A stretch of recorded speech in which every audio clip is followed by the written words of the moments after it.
देखिए, transportation of food, यहाँ से ये टॉपिक स्टार्ट हो रहा है कि जो फूड का जो ट्रांसपोर्ट होता है वो क्या होता है उसमें। तो यहाँ से ये लिखा है कि this transport of soluble product of photosynthesis is called translocation and it occur in the part of the vascular tissue known as phloem. ये आपको लिखना है। मतलब इसमें जो है, जो फोटोसिंथेसिस का जो प्रोडक्ट है वो ट्रांसफर होगा। इसके बाद एक बात और लिखिए, besides the product of photosynthesis यानी कि सुक्रोज के अलावा the phloem transport amino acids and other substance. यहां तक आपको ये लिखना है और हेडिंग मतलब डाल के लिखना है आपको। यहाँ transportation of food and other substance, ये हेडिंग डालनी है। इसके बाद यहाँ पर आपको ब्रैकेट में लिखना होगा ट्रांसलोकेशन। ये आपको लिखना है हेडिंग में, याद रखिएगा इस बात को।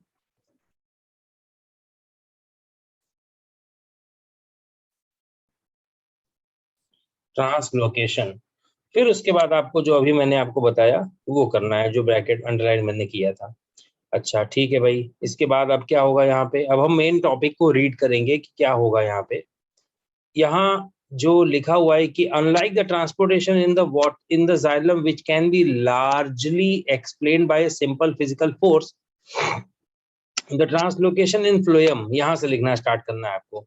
तो ट्रांसलोकेशन इन द फ्लोएम फिर से लिखना स्टार्ट करना है। मतलब एक तो पैराग्राफ ऊपर बता दिया मैंने, is achieved by the utilising energy, यानी यहाँ पर एनर्जी लगेगी। Material like sucrose is transferred into phloem tissue using energy form ATP, ये लिखना है आपको। दिस इंक्रीज, यानी जब ये एटीपी से भेजा जाएगा तो होगा क्या कि this increase the osmotic pressure of the tissue causing water to move into, यानी क्या होगा देखना है यहाँ पे, समझो। यहाँ पर भी वही कंडीशन है, जैसे ये सुक्रोज यहाँ पर इकट्ठा हो गया एक जगह पे, तो मान लो ये एक सेल है या ये ऐसा एक जगह है जहां पर ये सुक्रोज इकट्ठा हो गया है। तो यहाँ पर भी वही सेम कंडीशन, जहां सुक्रोज ज्यादा होगा वहां वाटर का लेवल कम हो जाएगा। एक एग्जांपल से मैं समझा रहा हूँ। एक गिलास पानी लिया हमने, उसमें 1 चम्मच शक्कर डाली। पानी है वो, पानी में शक्कर डालेंगे 1 चम्मच तो वो थोड़ा मीठा होगा। फिर हम 1 चम्मच और डालेंगे, फिर हम 1 चम्मच और डालेंगे, तो इससे क्या होगा, शुगर का कॉन्सेंट्रेशन बढ़ेगा तो वाटर का कॉन्सेंट्रेशन कम होगा। तो ये अब ये उल्टा बोला जाता है। ऑस्मोटिक प्रेशर ऑस्मोसिस का अपोजिट होता है, याद रखना इस बात को। इसलिए यहाँ पर क्या हो जाएगा, हायर ऑस्मोटिक प्रेशर हो जाएगा। इतनी जगह जहां पर शुगर ज्यादा हो गई है वहां पर ऑस्मोटिक प्रेशर थोड़ा ज्यादा हो जाएगा। This pressure moves the material in the phloem tissue which have the less pressure, यानी ये जहां पर ज्यादा शुगर इकट्ठा हो गई है, आप ऐसे समझ लो। अच्छा, जहां शुगर ज्यादा हो गई, ये शुगर है, सुक्रोज है।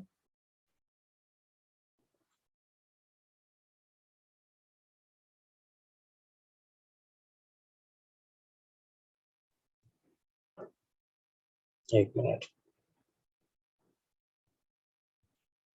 ये सुक्रोज यहाँ पर इकट्ठा हो गई है और इसी के होने की वजह से यहाँ पर क्या हो रहा है, high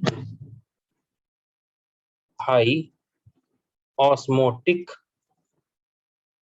pressure, high osmotic pressure create हो रहा है यहाँ पे। एक मिनट रुकना जरा।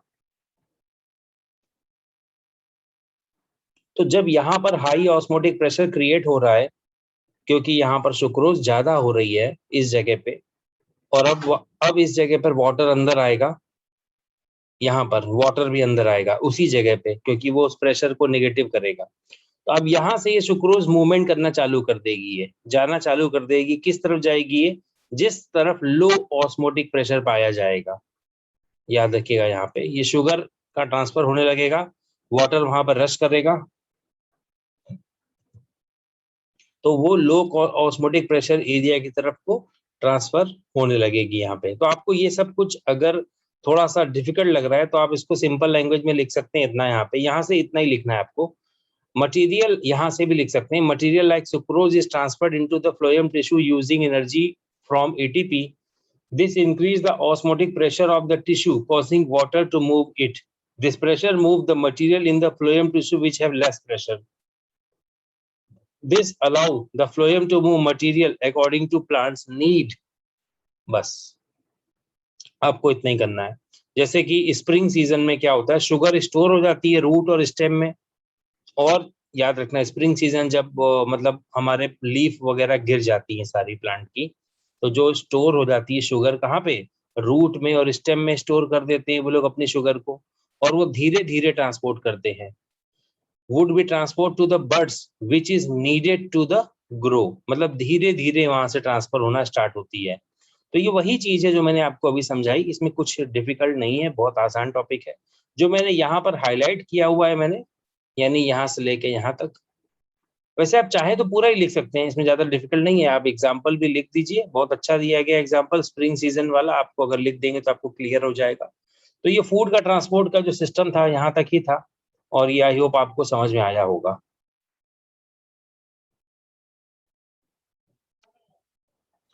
ह्यूमन ट्रांसपोर्ट नाम का नया टॉपिक स्टार्ट हो रहा है अब, जहां से अब हम ये पढ़ेंगे कि ह्यूमन ट्रांसपोर्ट सिस्टम में क्या क्या आएगा।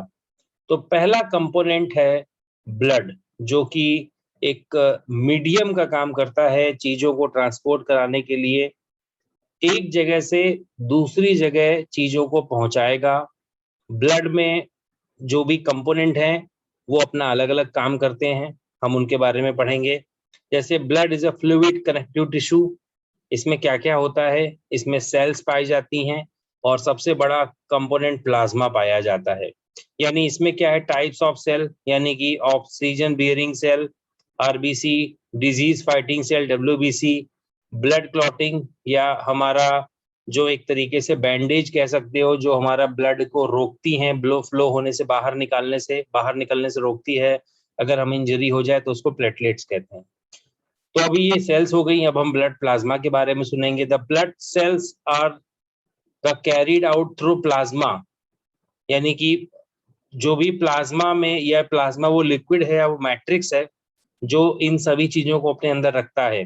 Plasma is a yellowish and consist of water, 95% इसमें पानी होता है, salt, protein, vitamin, minerals, hormone, dissolved gases and fats वगैरह पाए जाते हैं। The levels of salt in plasma is about equal to the sea water, wow। यानी osmotic मतलब अगर देखा जाए तो इसमें मतलब है सॉल्ट वगैरह भी इसमें पाए जाते हैं लगभग लगभग, है ना, मतलब उस अमाउंट के हिसाब से अगर देखा जाए तो फंक्शन ऑफ द ब्लड यहाँ पर आपके बारे में, मतलब ये सभी कुछ वैसे जानते ही हैं, जनरल रीडिंग टॉपिक है इसलिए मैं इसको ज्यादा लिखवा नहीं रहा हूँ, आपको बस थोड़ा थोड़ा लिख देना होगा इसके बारे में। ब्लड हेडिंग डाल के, मतलब ऐसा डाल के इसके अंदर ये शॉर्ट पॉइंट्स लिख देना, यहाँ से लेके यहाँ तक लिख देना, बस इतना लिखना है, ये यहाँ से लेके यहाँ तक लिखना ब्लड के बारे में। उसके बाद फंक्शंस ऑफ ब्लड रीड कर लेना है। The transport of nutrients, sugar, amino acid, mineral, vitamins picked up by the blood from the intestine transport to the different parts of the body। ये मत लिखना, सिर्फ सुन लेना। ट्रांसपोर्ट ऑफ न्यूट्रिएंट, ये आपको बस ऐसे ही हेडिंग लिख देनी है, ट्रांसपोर्ट ऑफ न्यूट्रिएंट हेडिंग मान के चलो या पॉइंट मान के चलो, फंक्शन ऑफ ब्लड में ऐसे ये हेडिंग डाल के इसके कुछ एग्जांपल एक दो लिख देना बस, आगे कुछ मत लिखना। पिक जब कहाँ से लिया जाता है वो मत लिखना, है ना। Transport of oxygen, transport of, अब एक काम करना, ये सारे पॉइंट्स मर्ज कर देना, एक ही साथ लिख देना, एक ही पॉइंट में सब लिख देना। कैसे, blood helps in the transport of nutrient like sugar, amino acid, oxygen, carbon dioxide, ये तो पता ही होगा। Transport of it also transport waste product like nitrogenous waste. उसके बाद हॉर्मोन्स, ये सब एक ही साथ लिख देना, अलग अलग लिखने की जरूरत नहीं है। Maintain the water balance, the amount of water is also balanced by the water. अगर ज्यादा पानी या कम पानी है तो वो और ज्यादा, मतलब पानी जब हम पिएंगे तो ब्लड में रहेगा, और अगर मान लो ज्यादा पानी हो गया तो यूरिन जो हो बहुत ज्यादा व्हाइट कलर की होगी, तो एक्सेस वाटर जो है वो निकल जाएगा उसमें। रेगुलेशन ऑफ बॉडी टेम्परेचर, हाँ ये बहुत इंपॉर्टेंट पॉइंट है ब्लड के बारे में, ये काफी इंपॉर्टेंट पॉइंट है। ब्लड अगर एक ही जगह पे रुका रहता हमारी बॉडी में तो टेम्परेचर ना इक्वल हो पाता, और लगातार ब्लड एक ऑर्गन से दूसरे ऑर्गन में ट्रांसफर होता रहता है अंदर, जिसकी वजह से इक्वल डिस्ट्रीब्यूशन ऑफ हीट वगैरह सब जगह पर इंश्योर हो पाता है। पीएच, हाइड्रोजन आयन कंसंट्रेशन, यानी एसिडिटी और बेसिक कंडीशन या अल्कलाइन बनाने को हमारा ये जो है ब्लड मेंटेन करता है। अच्छा, बफर के बारे में आपको पढ़ाया जाएगा केमिस्ट्री में। बफर क्या होता है कि जिसका पीएच चेंज नहीं होता उसको बफर कहते हैं। तो मोस्ट ऑफ देम ब्लड का पीएच कांस्टेंट रहता है। आप चाहे एसिडिक फूड खाएं चाहे बेसिक फूड खाएं, ब्लड अपना नेचर कभी नहीं चेंज करेगा मोस्ट ऑफ देम केसेस में। अगर रेगुलर किसी ने हैबिट बना ली है ड्रिंकिंग करने की, वाइन पीने की, ऐसी बहुत सारी ज्यादा बुरी आदतें लग गई हैं उसको, तब तो खैर कुछ नहीं हो सकता। हाँ, लेकिन अगर नॉर्मल फूड हैबिट्स भी हैं तो कुछ नहीं होगा। लेकिन हाँ, अगर कोई ज्यादा ही स्पाइसी खा रहा है, चाइनीज फूड ज्यादा ही, जैसे इंडियन चाइनीज फूड में बहुत ज्यादा ऑयल मिर्च वैसा है, सब डालने लगे हैं। इवन आप चाइना में जाएंगे तो आपको चाइनीज फूड वैसा नहीं मिलेगा जैसा इंडिया में खाने को मिलता है। हम लोगों ने उसको मॉडिफाई करके अपने हिसाब से बना लिया है। पर इंडिया चाइनीज बहुत फीका खाना खाते हैं, तो वो उन चीजों को खैर अलग टॉपिक है वो तो। बॉडी डिफेंस है, ये फैगोसाइटोसिस एक टाइप का प्रोसेस होता है, ये आपको पढ़ाया गया था अमीबा के अंदर। फैगोसाइटोसिस करके अमीबा जैसे कई सारे इनको खा लेता है, मतलब ऑर्गेनिजम्स को, उसी तरीके से डब्ल्यूबीसीज हमारी प्रोटेक्शन करती हैं। उसमें ल्यूकोसाइट्स और इम्यूनोसाइट्स वगैरह होते हैं, डिफेंस करते हैं ये। आपको ये शुरुआत में ये नाम दिए गए यहाँ पे, ल्यूकोसाइट्स मतलब डब्ल्यूबीसी, याद रखना ल्यूकोसाइट्स डब्ल्यूबीसी का दूसरा नाम है। तो ये जितने भी डब्ल्यूबीसी है, neutrophils, eosinophil, basophils, lymphocytes, monocyte, ये 5 जो सेल शुरुआत की हैं ये डब्ल्यूबीसी के टाइप हैं। अच्छा, इरिथ्रोसाइट साइंटिफिक नेम होता है। आरबीसी के अंदर जो है कोई भी मतलब आरबीसी देखने में ऐसे बाई कॉनकेव होती है ऐसे, उसके अंदर ना ही न्यूक्लियस होता है और ना ही कोई सेल ऑर्गेनेल्स पाए जाते हैं जब वो मैच्योर हो जाती है। उसका बाई कॉनकेव शेप होने का फायदा ये होता है कि वो बहुत पतली होती है, छोटी होती है, सबसे छोटी सेल होती है बॉडी की, और हर जगह घुस सकती है वो, इसलिए उसको ऐसा शेप मेंटेन करना पड़ता है। सपोज अगर इसमें न्यूक्लियस होता तो ये ऐसे गोल हो जाती सेल, क्योंकि इसका जो बीच का जो न्यूक्लियस है वो अपनी जगह कवर करता, उसके पास एंडोप्लाज्मिक रेटिकुलम भी होता और वो उसको फुला देता है ऐसे। पर इसके पास कुछ भी नहीं है, ये आरबीसी है, इसमें कुछ भी नहीं है, ना ही एंडोप्लाज्मिक रेटिकुलम है, गोल्गी बॉडी। तो आप कहोगे क्या ये सेल डेड है? हाँ, लास्ट स्टेज में ये सेल डेड हो जाती है, और वो भी कुछ दिनों के लिए। टोटल लाइफ स्पेन आरबीसी की 6 मंथ होती है, लेकिन धीरे धीरे ये डेड एंड की तरफ बढ़ती जाती है। और जैसे पहले ये फॉर्म होती है बोन मैरो में, ये जो बोन्स के अंदर की जो जगह होती है, बोन्स के जो अंदर की जो जगह है, इसमें यहाँ पर आरबीसी फॉर्म होती है, और शुरुआत में वो वहीं पाई जाती है। जब वो काफी मैच्योर हो जाती है और वो डेड होने के करीब होती है, तब बोन मैरो से निकल के बाहर आती है। तो ये एक सिस्टमेटिक साइकिल बनी हुई है। डेली 5 मिलियन आरबीसी डेड होती हैं, और डेली 5 मिलियन से ज्यादा आरबीसी फॉर्म भी होती हैं। तो ये सब चीजें एक साइक्लिक प्रोसेस हैं जो चलती ही रहेंगी, और ऐसा होता ही रहेगा। और इससे हमें मतलब बॉडी में डिफरेंट डिफरेंट, जैसे आरबीसी का अपना काम है ऑक्सीजन ट्रांसपोर्ट करना, कार्बन डाई ट्रांसपोर्ट करना। आरबीसी के सरफेस में एक और चीज पाई जाती है, बड़ा ही इंपॉर्टेंट टॉपिक है, वो मैं आपको यहीं पे बता दे रहा हूँ। आरबीसी के सरफेस पे मैंने एक बात बताई आपको, ऑक्सीजन कैरी करना वाला एक कॉम्प्लेक्स होता है, आरबीसी के सरफेस पे पाया जाता है, यहाँ पे पाया जाता है, उसको बोलते हैं हीमोग्लोबिन। वो यहाँ पे पाया जाता है इसके सरफेस पे। ये कार्बन डाई और ऑक्सीजन को ट्रांसपोर्ट करने में हेल्प करता है। लेकिन एक और चीज है, उसका भी नाम सुन लो। आरबीसी के सरफेस में एक और चीज पाई जाती है, उसको कहते हैं एंटीजन। एक और एक्स्ट्रा चीज होती है, वो मैं आपको अलग से बता रहा हूँ, एक्स्ट्रा टॉपिक है, वो याद रखना, इसका से सिलेबस से कोई कनेक्शन नहीं है। उसको कहते हैं एंटीजन। अभी एंटीजन करता क्या है? एंटीजन एक स्पेशल टाइप का प्रोटीन होता है, एक स्पेशल टाइप का प्रोटीन है जो बॉडी में कहीं और नहीं मिलता है, सिर्फ आरबीसी के ऊपर मिलता है ये प्रोटीन। कार्ल लैंड स्टीनर ने इस प्रोटीन को ढूंढा था, कार्ल लैंड स्टीनर ने। और पूरी दुनिया में जब सबके अंदर इस प्रोटीन को ढूंढा गया तो उन्हें पहले केवल 2 ही प्रकार के प्रोटीन मिले, एक ए प्रोटीन मिला और एक बी प्रोटीन मिला पूरी दुनिया के लोगों के अंदर। तो उन्होंने कहा 2 प्रकार की आरबीसी सेल्स होती हैं, तो इसको बोलते हैं ब्लड ग्रुप। लेकिन थोड़े दिनों बाद उनको देखने को एक और चीज मिली, एक ऐसी आरबीसी देखने को मिली जिसमें ये दोनों ही ब्लड ग्रुप पाए, यानी दोनों ही प्रोटीन पाए जा रहे थे, तो उसका नाम पड़ गया ए बी। यानी कि एक ऐसी सेल जिसमें केवल ए प्रोटीन है, एक ऐसी सेल जिसमें केवल बी प्रोटीन है, और एक ऐसी सेल जिसमें दोनों प्रोटीन है, तो उसका नाम पड़ गया ए बी।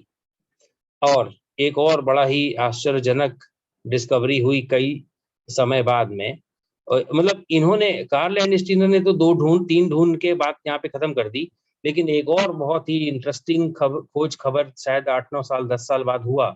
एक ऐसी आरबीसी मिली जिसके ऊपर कुछ भी नहीं था, एक भी प्रोटीन नहीं था उसके ऊपर। तो 0 लिखना ठीक नहीं रहेगा। तो अल्फाबेट में ऐसा कौन सा लेटर है जो 0 के जैसा दिखता है? तो उन्हें क्या मिला? ओ। ओ स्टैंड फॉर 0, याद रखिएगा, ओ का मतलब 0 होता है। तो ओ जो है, ये जो भी कुछ मैं आपको ये पढ़ा रहा हूँ यहाँ पे, ये ब्लड ग्रुप से जुड़ी हुई कहानियां हैं जो मैं आपको समझा रहा हूँ कि ब्लड ग्रुप जब हमें ढूंढने को मिला तो वो कैसे ढूंढा गया, एंटीजन की ही वजह से ढूंढा गया, ए और बी और ये सारी कहानी वाला। तो अब इसके लिए थोड़ा सा आपको जब एक और चैप्टर आएगा, हेरिडिटी एंड एवोल्यूशन, आपका एक टॉपिक है उसके अंदर ये ब्लड ग्रुप का, मैं थोड़ा और डिटेल में बताऊंगा उसके बारे में।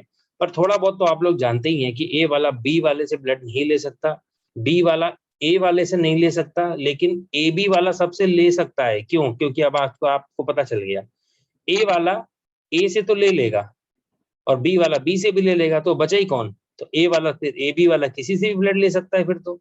इस पर मैं ज्यादा डिस्कशन अभी नहीं करूंगा, ये हम आपको और पढ़ाऊंगे जब मैं आपको आपका हेरिडिटी एंड एवोल्यूशन नाम का टॉपिक पढ़ाऊंगा। तो फिलहाल के लिए आप इतना याद रखना कि एक एंटीजन नाम का एक एक्स्ट्रा प्रोटीन होता है जो आरबीसी के ऊपर पाया जाता है, और हीमोग्लोबिन तो होता ही है, हीमोग्लोबिन तो होगा ही होगा, वो मैं मना नहीं कर रहा हूँ। हीमोग्लोबिन भी एक प्रोटीन है जो मतलब एच बी के जैसा डिनोट किया जाता है, H B, H capital B small, इसको हीमोग्लोबिन कहते हैं। हीमोग्लोबिन में दो चीजें होती हैं, एच बी में दो चीजें होती हैं। क्या होती है, मैं यहाँ पे साइड में लिख रहा हूँ। एच बी में दो चीज होती हैं, एच और थोड़ा सा दूर करके लिखता हूँ मैं बी। एच बी में दो चीजें हैं, एच मतलब हीम, एच मतलब हीम, और जी इसमें एक वर्ड छुपा हुआ है हीमोग्लोबिन को, अगर हम ऐसा पूरा वर्ड लिख लेते हैं। अच्छा चलिए,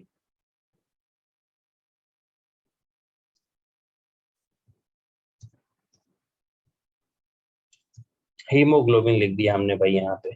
अब इस हीमोग्लोबिन में दो चीजें हैं, एक है हीम कॉम्प्लेक्स है हीम, और एक है ग्लोबिन। हीम ओ ग्लोबिन, यानी हीम ऐसा जो ग्लोबिन के साथ में पाया जाए, तो ओ वर्ड लाइट डिनोट कर रहा है। ओ कई बार लिखते हैं हम लोग, जैसा एक वर्ड होता है। तो ये हो गया हीमोग्लोबिन। अब इस हीमोग्लोबिन को जब हमने दो भागों में डिवाइड किया, तो पहला हीम वर्ड मतलब होता है आयरन, Fe, याद रखिएगा, आयरन, आयरन कंपाउंड है ये। और उसके बाद ग्लोबिन जो होता है वो एक प्रोटीन होता है, प्रोटीन, ये एक प्रोटीन है, ग्लोबुलिन प्रोटीन कह सकते हैं, ग्लोबिन प्रोटीन कह सकते हैं इसको।